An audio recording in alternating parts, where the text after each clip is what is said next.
we're told in the society from the early age, you have to do something. But even if you look at kids who are 3-year-old, you start talking to them like you have to do this, they will ask you, but why? You know, we have to learn from them. Like we have to Yeah. understand why we're doing something for us to really know. And as adults, we don't have time to tell them why because I said so. So we program our youth at such an early age to just follow the lines, right? And it's not the best way to go. And if you're poisoning yourself every day, you're not respecting yourself. And if you once you realize that, then a lot of things can happen very well. We cannot predict our next thought, right? It's not we can't guess what we're going to think about next. You could have given up, but you didn't. You could have stopped believing, but you didn't. You could have kept living their expectations, but you decided to make this life your own. And in turn, you're here. Hello, everyone. Today we're meeting Ken Cox. He is an author, a speaker, a transformational coach. Hello, Ken. Thank you for joining us today. Anna, thank you for having me so much. I appreciate you. Thank you. So let's start our conversation by exploring your personal story and your journey. What made you realize that this is your passion in life? This is how you want to help other people to really find their own passion and transform their lives. Wow. So I don't know that I've ever found the path that I want to take. I'm kind of a wanderer. I like to experiment and do a lot of different things. For the book Reclaim Sobriety, it was addiction has been such a large part of my life for so very long. I was literally trying to write something different than what I wrote for several years, and it became obvious to me that I needed to get this body of work completed and out to the public before I could move on with other things in my own life. Mhm. So that's kind of what I did, and it's been a joy. Coaching, I didn't know that I enjoyed it all. It was accidental. I got my liver disease diagnosis a little over 10 years ago, about 10 years ago, roughly, somewhere in there. And out of that, I ended up buying a boxing school, and that transformed into now we have a really powerful youth team that I coach, and it's just been a total joy. And that the book Reclaim Sobriety is a mix of the things that I've learned teaching them how to coach, dealing with my own addictions, doing all of the different groups and different programs across the board. And what I did was document the tools that I developed for myself that I learned while learning how to be a coach for these kids, that where I found gaps in the programs, or the programs that I was in didn't quite fulfill my specific needs, or they didn't communicate it to me in the way that I understood it. So, and I think that's a wildly common thing. So I took all those tools, put them together in a book, hopefully made it as entertaining as possible, and then sharing that with the world. Wow, yeah, that's beautiful. And I see that you struggled sometime with being addicted to certain substances in your life. And you, like many other people nowadays, they struggle with addictions without really realizing this is the way of them escaping this present moment with distracting themselves with those substances. What would you say was really the wake-up call for you, and you realize that this is enough and something has to change in your life?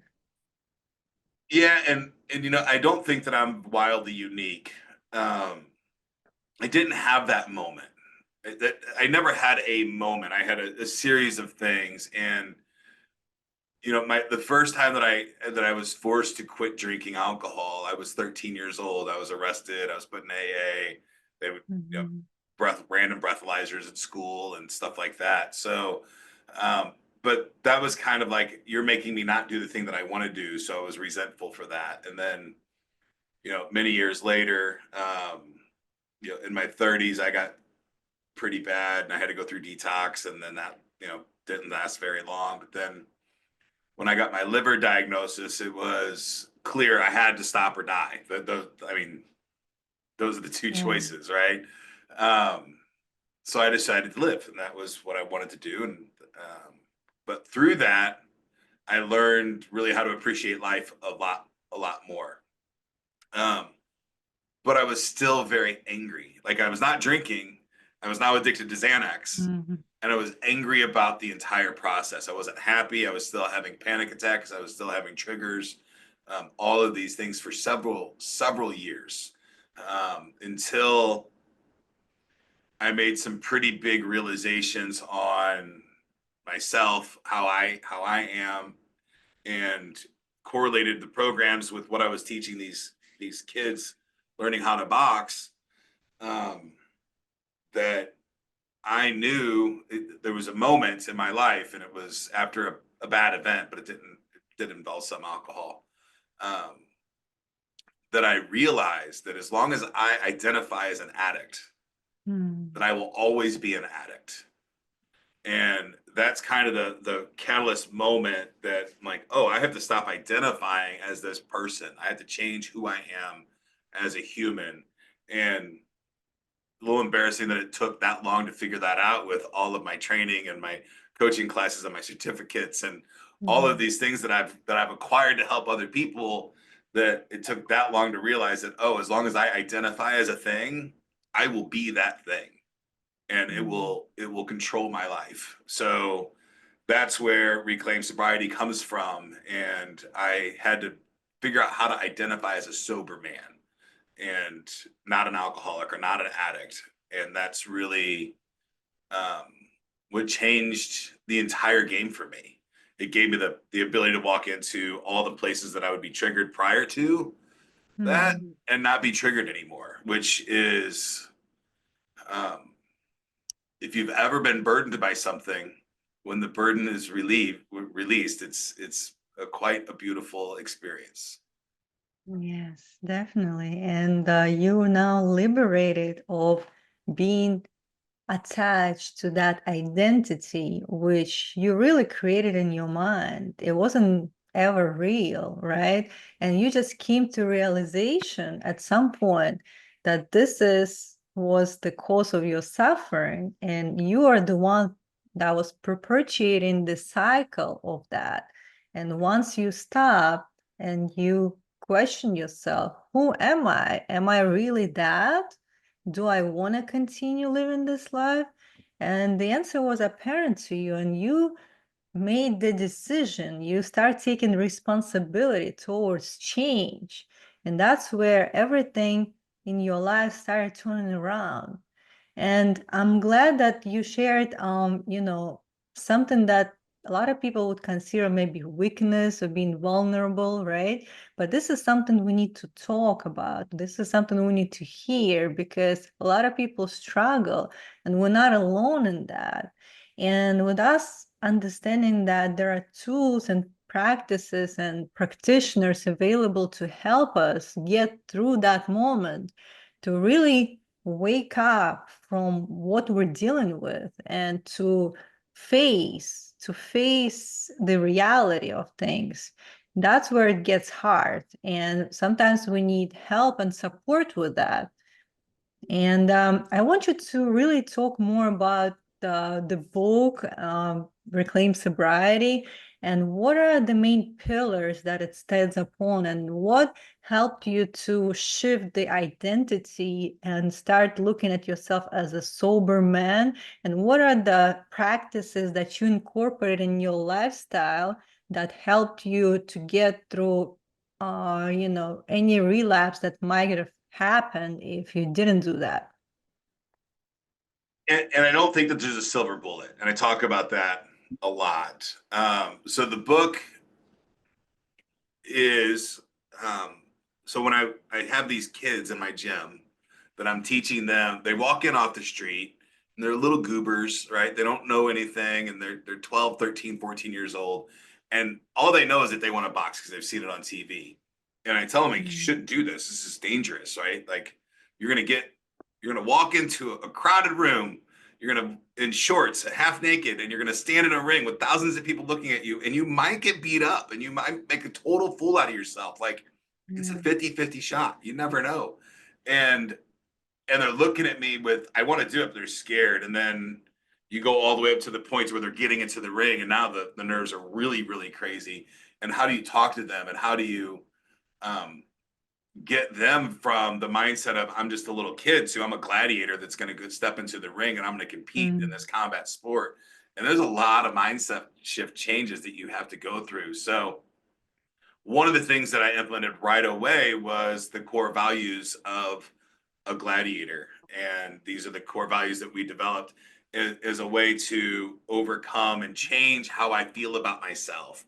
Um, and things like imagine where you want to be in life, believe that you want to get there, don't make excuses, make it happen.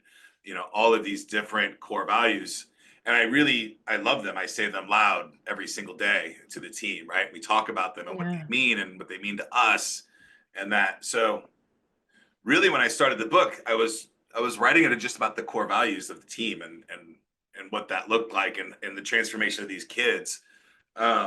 But when I took those core values and applied them to myself, and then I correlated them with the 12 steps of AA, I'm like, oh, there's a lot of things that are really similar, but there's some things that just changed a little bit, right? I never needed to recognize that I was an alcoholic. And I don't think most people don't need to do that. They know they're an alcoholic. Mhm. In our country, it's almost a badge of honor to be able to drink a lot, right? To be able to Right. go out to the bars and be able to do these things. So I didn't need to overcome that part of recognizing my problem. I knew I had a problem. I wore it as a badge of honor. I need to change who I was as a person. And um, that's really challenging. So the book is, we start with the weigh-ins, right? Understanding who you are, right? Knowing where you've been, all of those things. And then we go through the 12 rounds of sobriety, and there's each one of them's the core value. I correlate it to a 12 step for most part, but I don't have a religious belief really that is required for sobriety. I think it's important, but I don't think it's required for that. Um, and then the press release, right? When we're done, how do we talk to other people and how do we help the rest of the community? If you've been through that game and you've recovered and you're on the other side of it and you're still like in the groups and stuff like that, every single day I'm talking with people that are on my first day sober, on my 10th day sober, and those kinds of things, and they're struggling and there's not a lot of resources for them. So um, if I can share my story and be a resource for somebody that's struggling and maybe help them through that minute or that day, it's the least I can do. Yes, and I see that you incorporated those core values within the program, starting from coaching boxing, and then it became kind of like the underlying foundation of the book that you built upon, including the 12 steps AA program as well. And I think it's kind of essential for us to look within ourselves and identify what are the core values that we really stand upon in this life. What is important for us? What becomes like our, I would say, compass in life? How are we the high integrity person? What is it that we are following, right? Like, and it has to be in every decision that we make, and really, and it's something that never changes. It's something that is constant, that we swear by. This is my values, right? And to really reconnect with them and to identify them, realize what they are, I think it's important for us to start building that foundation and that support system, and to know that anything that happens in life, all, interactions with people or some kind of experiences, they come and go, but this is who I am. I never change, and this is how I operate. and reminding yourself the value that you bring in society. You know, a lot of people, they struggle with the self-worthiness part. You know, why am I here? What is my purpose? What is my value? What do I need? What can I contribute, really? And I think first we have to give ourselves that self-care, self-love, and respect, and really, you know, support ourselves first in order to be able to share those unique abilities, skills, and values with other people as well. Don't you think? I absolutely agree with you on every step of that way. I try to break it down into smaller like pieces, like you talked about self-love and self-respect, and I think it's wildly important. And one of the things that if I'm your coach, that is required is that you look yourself in the mirror every Yeah. single day and tell yourself that I love and respect you. And that's a Mm, requirement. And if you cannot do that, which is challenging for some reason to a lot of people, especially the first couple times, it feels cheesy, it feels bad. Um, that's okay. Keep doing it, right? And if you're not willing to do that, then you're not willing to program yourself. And it's possible. You can do it. It's takes some time, takes patience, takes energy. But you have to do that. And if you do that and then do the core values, once you've established a core value as a human and it's embedded into your subconscious, any action throughout your day that conflicts with that core value, any of them, and it can be as many or as few as you need, will feel miserable. mm, Like you know it instantly when you're conflicting with your core value and it feels bad and you tend to not do it if that's what it is. You'll either change your core value or change the behavior. right. One of the two. Yeah. So that's why I think it's really important to develop your core values and read them every single day and not just kind of glance through them, but like say them with intention, right? These are my core values. This is how I operate. This is the things that I do in my life. And when you do that, things change in a very real way. Yeah, and also you're not just reading, but you're really embodying that over time. It becomes the way you are. It's your second nature, right? You don't It really becomes think part of about. you. Right. Yes.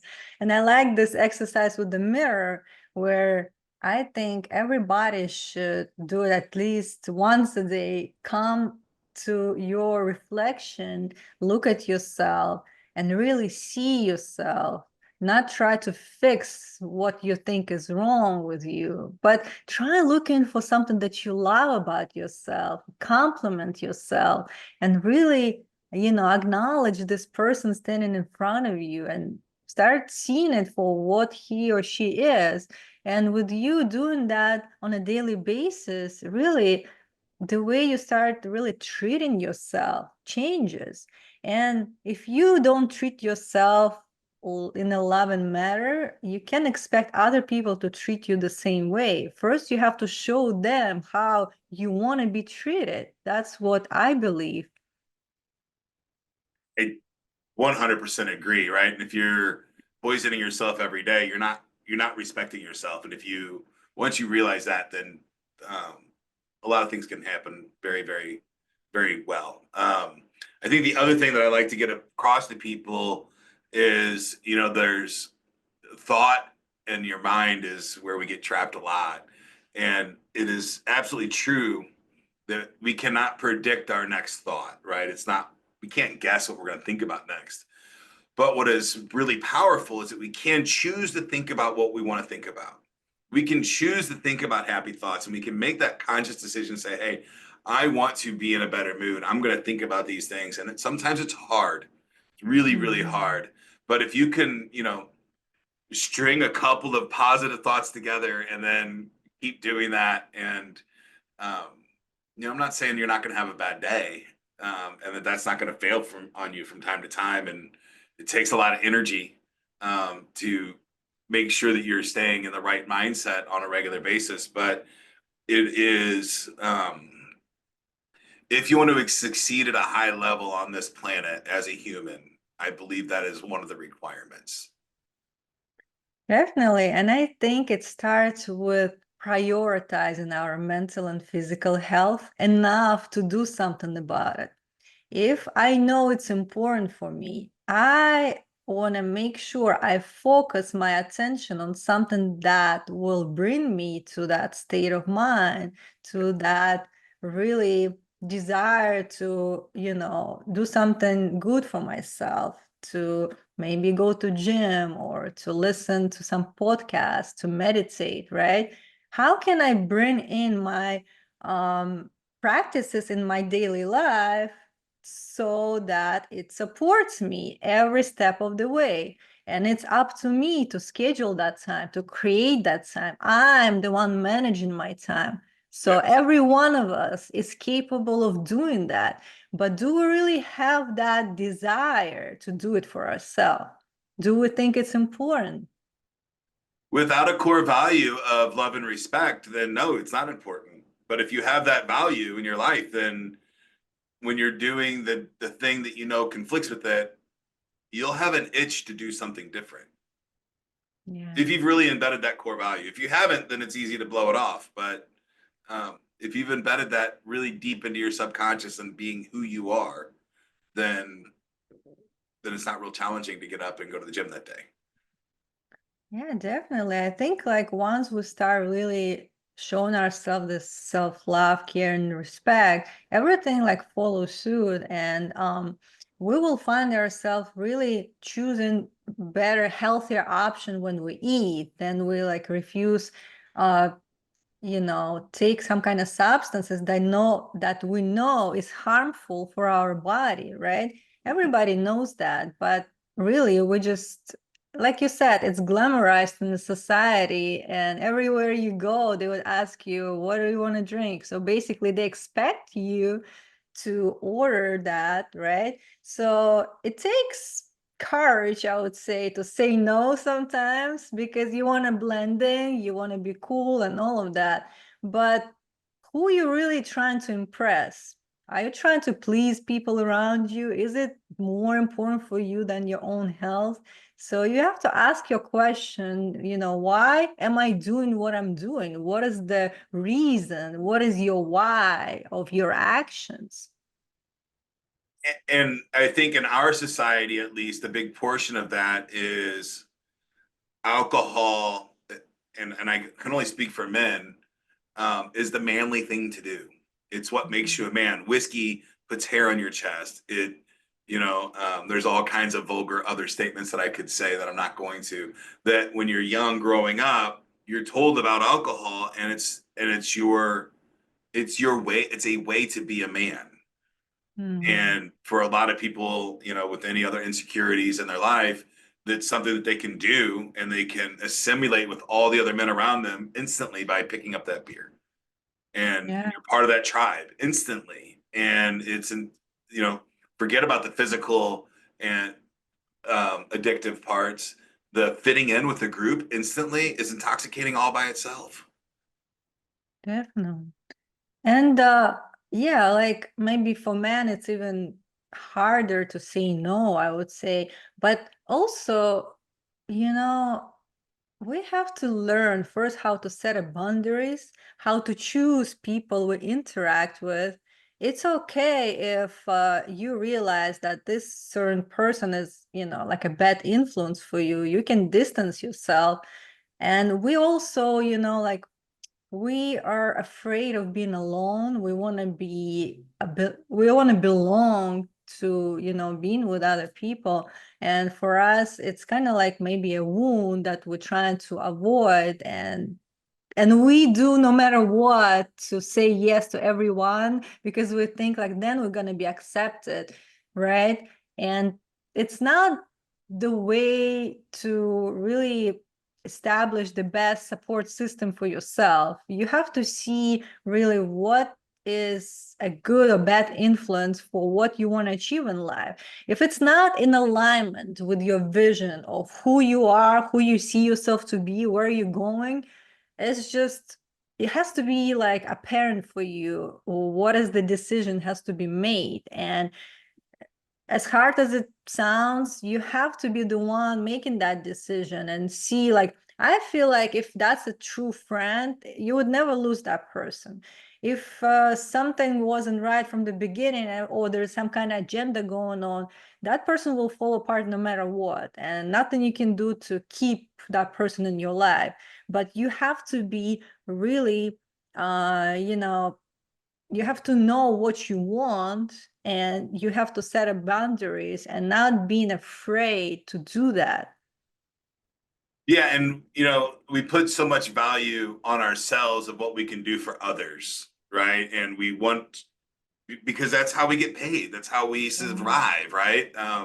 In all worlds, capitalist or not, if you can't produce for the group, then you're not there. So we have some pretty ingrained group mentality things about us, and life can be lonely, and that sucks when you feel lonely. So you know that you can walk into any bar in America and not be lonely anymore in a couple of minutes, but that will destroy your life. Yeah, definitely. And we just need to kind of, see what matters, right? And come back to um, looking at myself right now, what is it that I want to change in my life? Because whatever you have so far, you the one created that. You the one that made decisions along the way, and that brought you to this point in time. And you can reflect back and see, is this is something that you want to continue producing, right? Or you want to change? And if the answer is yes, I want to change it, what should you do differently? Because something has to change in your behavior. But what was the reason for you doing certain things in life, making certain actions? Why did you behave this way so far? So it's probably tied up into your mindset or the feelings that you have about yourself.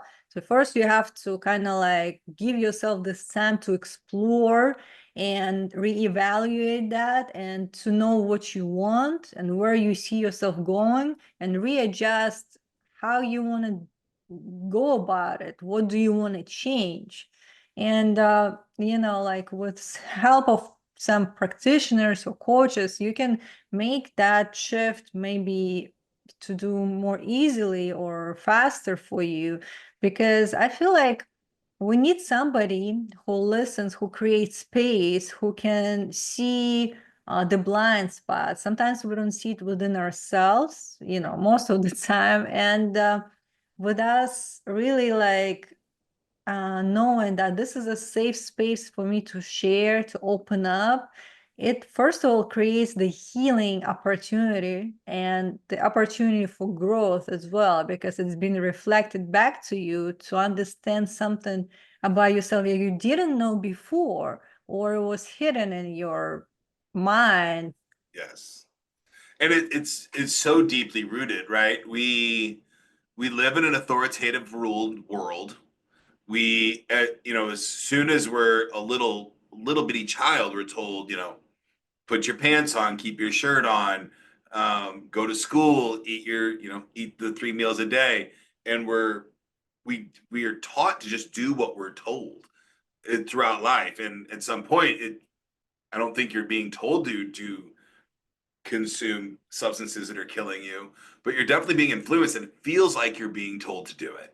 It feels Mhm. like you're being, this is the measure of what it's like to live in society. This is what businessmen do. This is what you do at happy hours. This is what you do here and there. So you have to change a lot of your programming from early childhood, even, to say, no, I am an autonomous human being that can make my own decisions. And Yeah. um, I agreed to doing all of those things. That was my agreement. I didn't have, nobody forced me to do those things, although it certainly feels that way when you're young. Definitely. And with us also realizing that even though I did something in the past that I consider perhaps shameful or, not of integrity, I don't have to really like blame myself or feel that something is wrong with me, let's say, right? So with us accepting all parts of us as who we are, what we've been through, and giving ourselves chance to heal, knowing that from this point on, with that new knowledge about myself, I am gonna do something differently. And no matter what happened in the past, I accept all of that, but right now I'm choosing differently. And in Yes. every point in life, you have that opportunity to choose differently. You don't have to repeat those patterns. Right. You are not your past actions. It's No. not who you are as a human. And you can reinvent yourself as a human every day if you want to. It's it's a really cool experience that we get to have as humans on this planet. It's a it's a wonderful joy to understand that life is a gift and that we get to our job is on this planet is to explore as much as we possibly can, and learn. So you can't do that if you're constantly being distracted. Definitely. And also, like, we have to, I think, first is to become aware. And how can we find this place of awareness, presence, and stillness where we can start seeing those patterns, start seeing those, um, behaviors that are harmful for us, or some kind of like action that we're engaged in as part of programming, right? So what is it that's going on the background that's running our life and we're not aware of? So how can we come back to this present moment and stop engaging in destructive actions for us to escape that present moment? How can we help ourselves to see what's happening and what is something that is running my life without my knowledge? I want to know all of that. With you knowing that, shining light on what's happening, it's the first step to change that. If you don't know what you're changing, there's nothing that will be changed. First, you have to know, but you have to be open to listen, to see it, to face it, Right. really, because a lot of people are not ready. They're afraid to face it. And that's why, again, they find themselves being avoiding, right? Avoiding through different ways of doing that. And it's like they don't even know why they're doing it, but internally they're just afraid to face that. They're not ready for change. And once you are, you will accept it. You will just be open to it. Right. I think in the beginning, and this is a very common story, it most people for change require some kind of external pressure, right? And then Yeah. internal acceptance to move forward. I think you start changing because other things are telling you have to. You need to or have to, Mm-hmm. right? That's doctors or judges or wives or husbands or whoever in your life is telling you need to make this change, and then accepting that you need to make the change. You're originally doing it for that person or for that reason, but when it converts to you're doing it for yourself, that's when everything changes. And you have to get there. I wish there was a better way than external forces um, giving you the tips that this needs to happen. And maybe that external force is just an intrusive thought in your head saying, I know I'm going down the wrong path. Um, Yeah. but unfortunately, I think that's one of the things if you want to make real true change is an external force recommending it for you. Yeah, I think externally, like you said, you hear people who really care for you. They see it from outside. Like we just mentioned, blind spots. We don't see in ourselves, but they see that it's a self-destructive behavior that you engaged in. And they just want you to get better, to see you in a better health, right? And they just give you that advice. But it's like when somebody's smoking, when you hear people say, quit smoking, you already know you have to quit smoking, but because you're not really in alignment with that message, like you don't understand for yourself that this is important for you. Sometimes you listen, sometimes you don't, sometimes you even try and nothing sticks. It's not permanent, right? Like it's kind of like bugging you, but Yeah. you still avoiding doing that. But sometimes something harsh happening, like you just mentioned about liver, right? Some people find themselves finding something with their lungs or whatever, like might be. They go to the doctor and they hear the diagnosis and it strikes them. And then they decide that this is the time I have to do something about it. But it shouldn't be this extreme. Why would we wait until we're like, you know, Yeah. at this point in life where like we don't have a choice? I think it's because a lot of people don't have the vocabulary to communicate with each other, right? So telling somebody, hey, you shouldn't be smoking, or what's really more likely is people complain about the smoke, right? But if you just said, if you really cared about them and you said, hey, smoking is really bad for you, and I wish you wouldn't do that to yourself. And Right. I think you have a much better likelihood of them hearing you than, telling them, oh, you shouldn't do that, or complaining about your aspects of it. Um, I think it's just a better approach, and I think people hear a lot better when it's brought to them that way. Yeah, that's also important for us to really find a way to approach the ones that we care about, the ones that we love, to hear our message and not being defensive about it, but like really understand the benefits of the change. They need to know why they're doing that. Like not just you have to. Like you said, we're told in the society from the early age, you have to do something. But even if you look at kids who are 3 year old, you start talking to them like you have to do this, they will ask you, but why? We have to learn from them. Like we have to Yeah. understand why we're doing something for us to really know. And as adults, we don't have time to tell them why because I said so. So we program our youth at such an early age to just follow the lines, right? And it's not the best way to go always. Yes, I agree. But I'm glad that we had this conversation today. Yes. And so I'm so thankful for you to come in and sharing your thoughts and wisdom with us. And for those who would like to connect with you online, how can they find you? So you can find me at just go to kencox.com or Google Ken Cox Entrepreneur. Either one of them will find information about me. If you want to learn more about the book Reclaim Sobriety, you can find it at reclaimsobriety.com. After November 19th, it will be available at Amazon and hopefully bookstores near you. Thank you. And as we close today, what would be the final thought for our listeners? Be kind and accepting to yourself, and really we live in a culture where selfishness is kind of frowned upon, but on the exterior, but it is a requirement for you to succeed. And putting yourself first doesn't mean that you have to be a narcissist or mean to other people, but really putting yourself and your well-being first. And sometimes that's challenging to do.